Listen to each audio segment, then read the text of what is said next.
गरीब school student की लंबी गर्दन।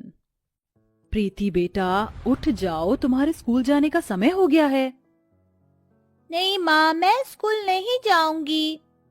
क्यों बेटा? मेरी गुड़िया रानी को तो स्कूल जाना बहुत पसंद है, तो आज वो स्कूल क्यों नहीं जाना चाहती? माँ पापा, स्कूल में हर कोई मेरी छोटी गर्दन का मजाक उड़ाता है और सब मुझे बिना गर्दन वाली कहकर चिढ़ाते हैं। प्रीति बेटा, कुछ लोगों का तो काम ही होता है दूसरे लोगों को परेशान करना, लेकिन इसका मतलब ये नहीं कि आप हार मान जाओ। तुम्हारी माँ बिल्कुल ठीक कह रही हैं, और मेरी गुड़िया रानी को तो पढ़ लिख कर बड़ी ऑफिसर बनना था ना। अगर मेरी गुड़िया रानी स्कूल नहीं जाएगी तो वो अफसर कैसे बनेगी? हाँ। हेमा रमन प्रीति के आंसू साफ करते हैं, जिसके बाद प्रीति स्कूल के लिए रेडी होती है और रोज की तरह रमन अपनी साइकिल पर प्रीति को स्कूल छोड़ने जाता है। प्रीति जैसे ही अपनी क्लास में जाती है, देखो देखो, हमारी क्लास की छोटी गर्दन वाली आ गई। ए छोटी गर्दन वाली, तूने आज भी अपनी यही पुरानी फटी हुई यूनिफॉर्म ही पहनी है? मेरे माँ पापा के पास इतने पैसे नहीं है कि वो मुझे नई यूनिफॉर्म दिला सके। अगर यूनिफॉर्म खरीदने की औकात नहीं है तो तू इस स्कूल में क्या कर रही है?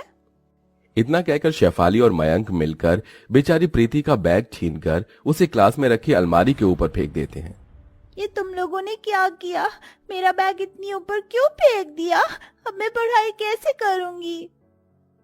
अगर इतना ही पढ़ाई करने का शौक है तो खुद जाकर अलमारी से उतार ले। लेकिन मैं तो ये भूल ही गया, तेरी तो गर्दन ही नहीं है, अपना बैग तो देखेगी कैसे? क्लास के सभी बच्चे प्रीति की छोटी गर्दन का मजाक उड़ाते हुए उस पर हंसने लगते हैं। प्रीति के क्लासमेट के साथ साथ प्रीति की क्लास टीचर श्रुति का भी प्रीति के लिए बर्ताव बिल्कुल भी अच्छा नहीं था। स्टूडेंट्स, सबने लिख लिया? अब मैं इसे इरेज करने जा रही हूँ। 2 मिनट टीचर, मैंने अभी नहीं लिखा है। मुझे बोर्ड पर ऐसे लिखे हुए पूरे 10 मिनट हो चुके हैं और तूने अभी तक इसे लिखा ही नहीं। क्लास में बैठे बैठे तू इतनी देर से कर क्या रही है?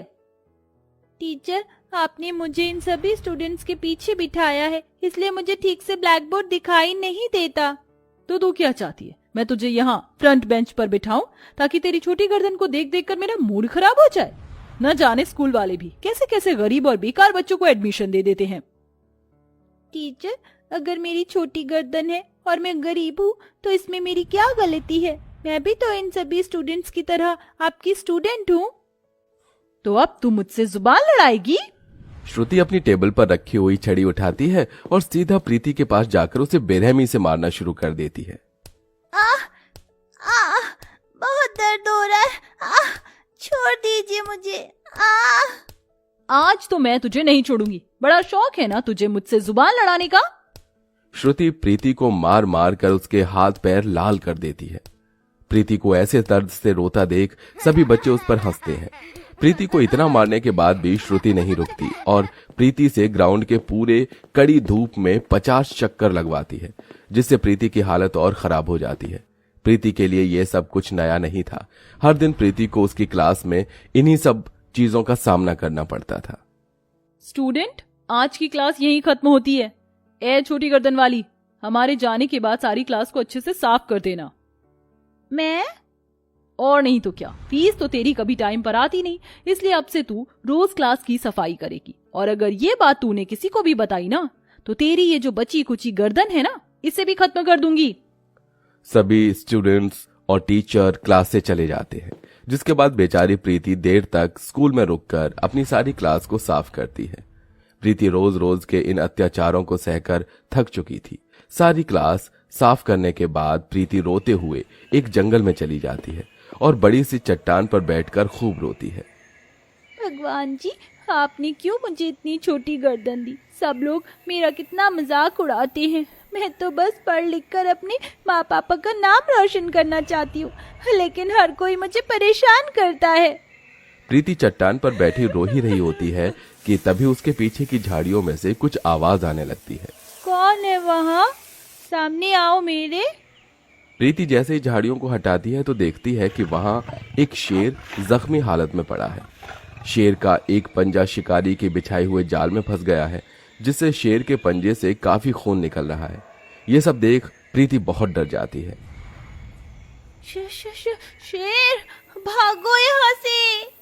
मुझे ऐसी हालत में छोड़कर मत जाओ। ये शेर बोल सकता है?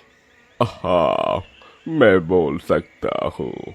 मेरी मदद करो और मेरा हाथ इस जाल से बाहर निकालो। प्रीति को शेर से डर तो काफी लग रहा था, लेकिन उसे इतनी तकलीफ में देख प्रीति अपने डर पर काबू रखती है और जाकर उस शेर का हाथ उस पिंजरे से निकाल देती है और देखते ही देखते शेर का जख्म अपने आप भर जाता है। ये क्या, तुम्हारे जख्म अपने आप कैसे ठीक हो गए? क्योंकि मैं एक जादुई शेर हूँ। तुमसे पहले यहाँ से कई लोग गुजरे, लेकिन किसी ने भी मेरी मदद नहीं की। आओ, तुमने इतनी छोटी होकर भी मेरी मदद की, इसलिए अब मैं तुम्हारी मदद करना चाहता हूँ। बताओ, तुम्हें क्या परेशानी है?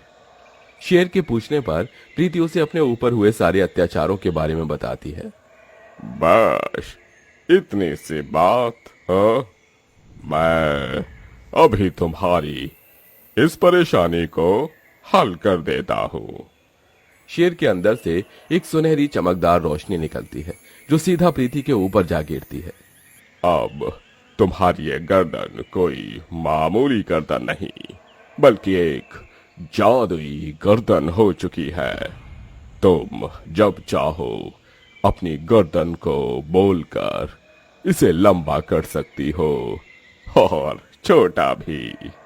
अब तुम्हारा कोई भी मजाक नहीं उड़ाएगा। उस शेर की बात सुन प्रीति बहुत ज्यादा खुश होती है और अगले दिन प्रीति जैसे ही स्कूल जाती है। बच्चों, सबने पूरा लिख लिया है ना? Yes teacher. ये इसने इतनी पीछे बैठकर कैसे लिख लिया? श्रुति जैसे ही पीछे मुड़कर देखती है तो उसकी आंखें फटी की फटी रह जाती हैं। प्रीति ने जादू का इस्तेमाल कर अपनी गर्दन को किसी सीढ़ी की तरह लंबा कर लिया था, जिसके चलते वो पीछे बैठकर भी आसानी से लिख पा रही थी। चुड़ैल, कल तक तो उसकी गर्दन थी नहीं और आज इसकी ये सांप जैसी गर्दन कहाँ से आ गई? क्या हुआ टीचर, आप क्या मुझसे डर गई? आज तक तो आप मुझे डराती थी और आज मैंने आपको अपनी लंबी गर्दन से डरा दिया। ये कहकर प्रीति जोर जोर से हंसने लगती है, जिसे देख श्रुति डर के मारी क्लास से भाग जाती है। अगले दिन, आज तो हमने तुम्हारा बैग फिर ऊपर फेंक दिया है, अब तुम इसे नीचे कैसे उतारोगी? अगर तुम चाहती हो कि हम तुम्हारा बैग नीचे उतार दें, तो तुम्हें हमारे जूते साफ करने होंगे।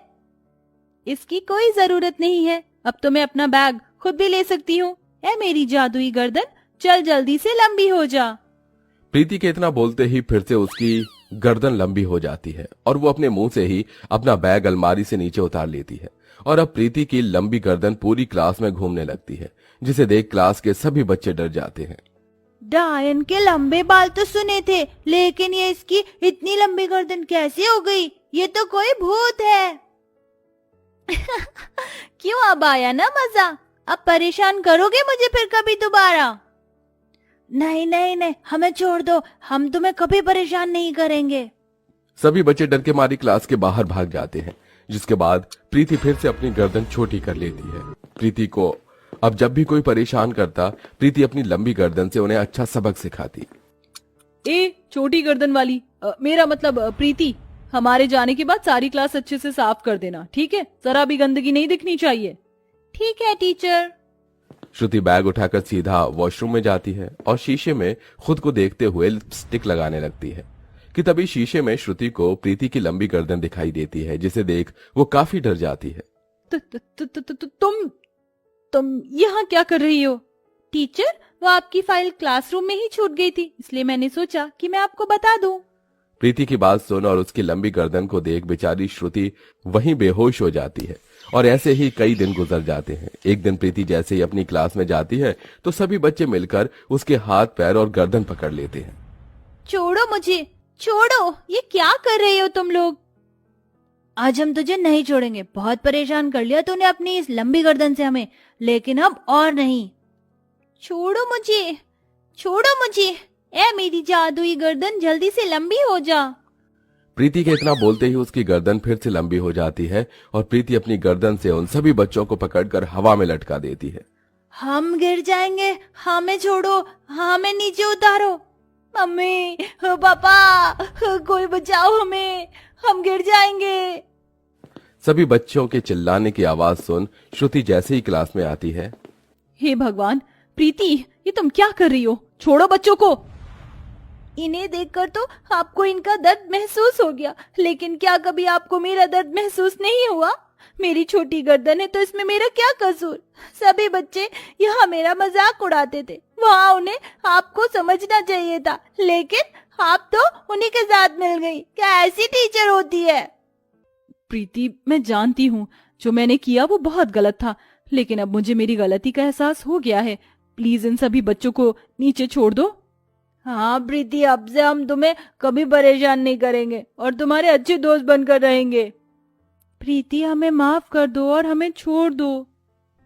सभी को माफी मांगता देख प्रीति उनको छोड़ देती है और अपनी गर्दन को पहले की तरह कर लेती है, जिसके बाद अब कोई भी स्कूल में प्रीति की छोटी गर्दन का मजाक नहीं उड़ाता था और फिर सभी उसके अच्छे दोस्त बनकर रहते थे।